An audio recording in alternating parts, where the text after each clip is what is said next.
bagaimana membahas terhadap keyakinan sekolah. Nanti juga berakhir di guru adalah keyakinan kelas. Itu Bapak Ibu. Nah, untuk budaya positif ini memang kita butuhkan ya untuk penanaman karakter.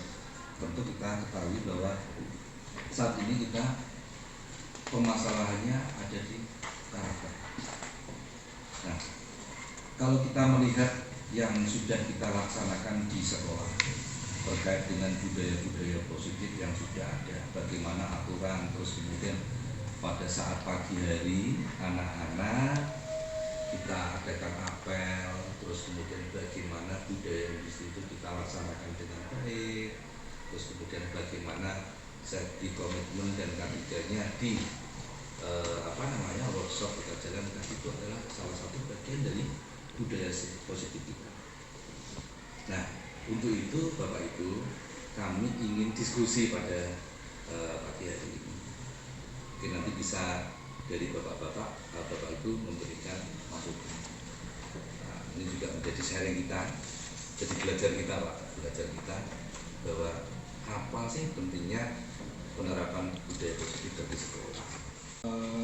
Terima kasih atas waktu yang diberikan kepada kami kaitannya dengan implementasi budaya yang nilainya positif di sekolah. Ini memang sangat perlu kita implementasikan. Karena apa? Karena di samping anak-anak menerima ilmu pengetahuan, keterampilan, juga perlu namanya character building atau penumbuhan karakter.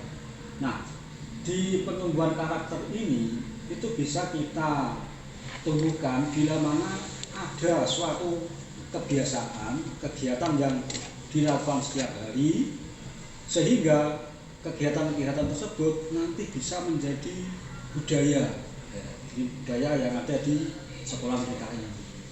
Nah, salah satu contoh, misalnya di setiap pagi itu kita adakan apel pagi Pak.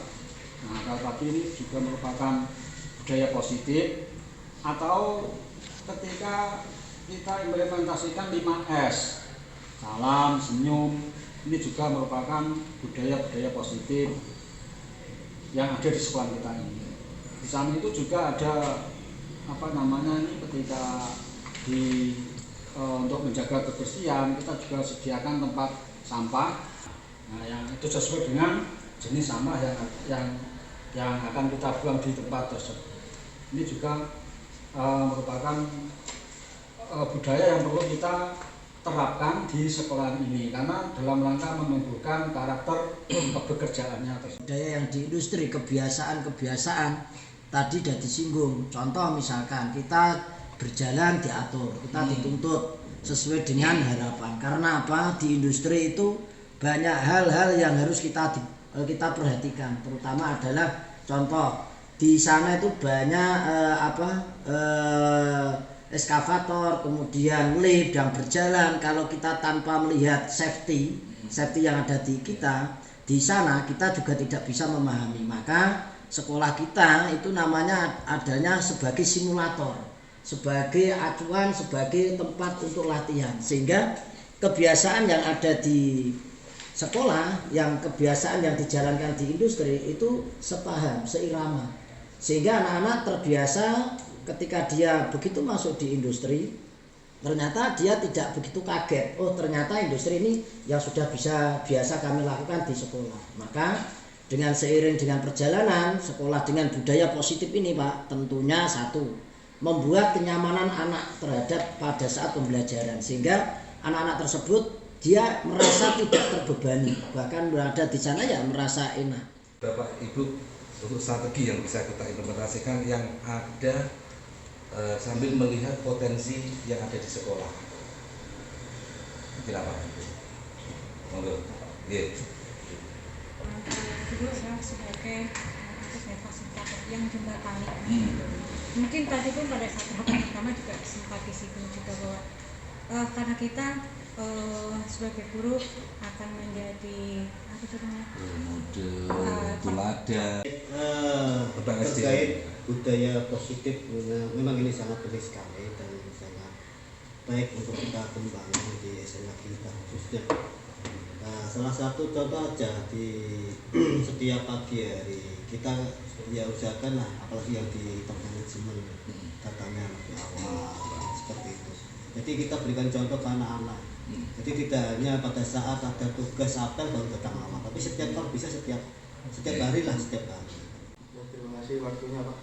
Sedikit yang perlu saya sampaikan dari budaya positif yang dilakukan di sekolah. Memang banyak istilahnya kalau seperti pohon ini adalah sebagai buahnya, itu berasal dari akar-akar, di mana akar-akar itu akan membentuk dahan dan ranting, kemudian ada daun dan menjadi sebuah buah yang namanya membuahkan suatu hal yang positif.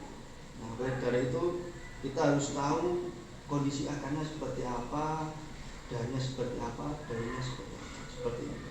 Nah, kalau di SMK ini alangkah lebih baiknya coba pada saat gathering kita buka lah, kita sharing baik ke teman-teman semuanya warga sekolah. Tujuannya untuk meningkatkan, salah satunya adalah kinerja kita sebagai seorang pendidik. Nah, dari situ nanti akan muncul berbagai macam istilahnya pengajuan permasalahan, problem yang ada. Dari situ bisa kita ringkas, nanti dijadikan suatu dasar untuk mencetuskan suatu langkah atau metode yang digunakan di sekolah. Itu yang bisa yang termasuknya Pak Mulu Bang. Terima kasih Pak. Bisa Tentang budaya positif, tentunya untuk merubah mindset yang asalnya dari negatif ke positif itu tentu tidak mudah, semudah membalik tangan Pak. Tetapi kalau mungkin kita memulai dari semua yang ada di lingkungan sekolah, tentunya itu tidak kita bisa melaksanakan itu. Dan untuk dari mindset tadi, ketika sudah mindsetnya positif, nanti di sekolah pun akan menjadi nyaman. Semua kegiatan, baik itu kegiatan pembelajaran ataupun kegiatan apapun, pembelajaran anak, kinerja kita, dan nanti hasilnya adalah harapannya adalah untuk anak didik kita menjadi lebih baik dan sekolah kita menjadi lebih baik dari mana. Mungkin itu Pak. Terima kasih Pak Fahmi. Yang intinya tadi perlu adanya sinergitas dari semua unsur untuk membangun budaya positif. Seperti itu. Oke, itu Bapak Ibu, terima kasih atas waktunya. Mudah-mudahan sharing kita yang tadi saya sampaikan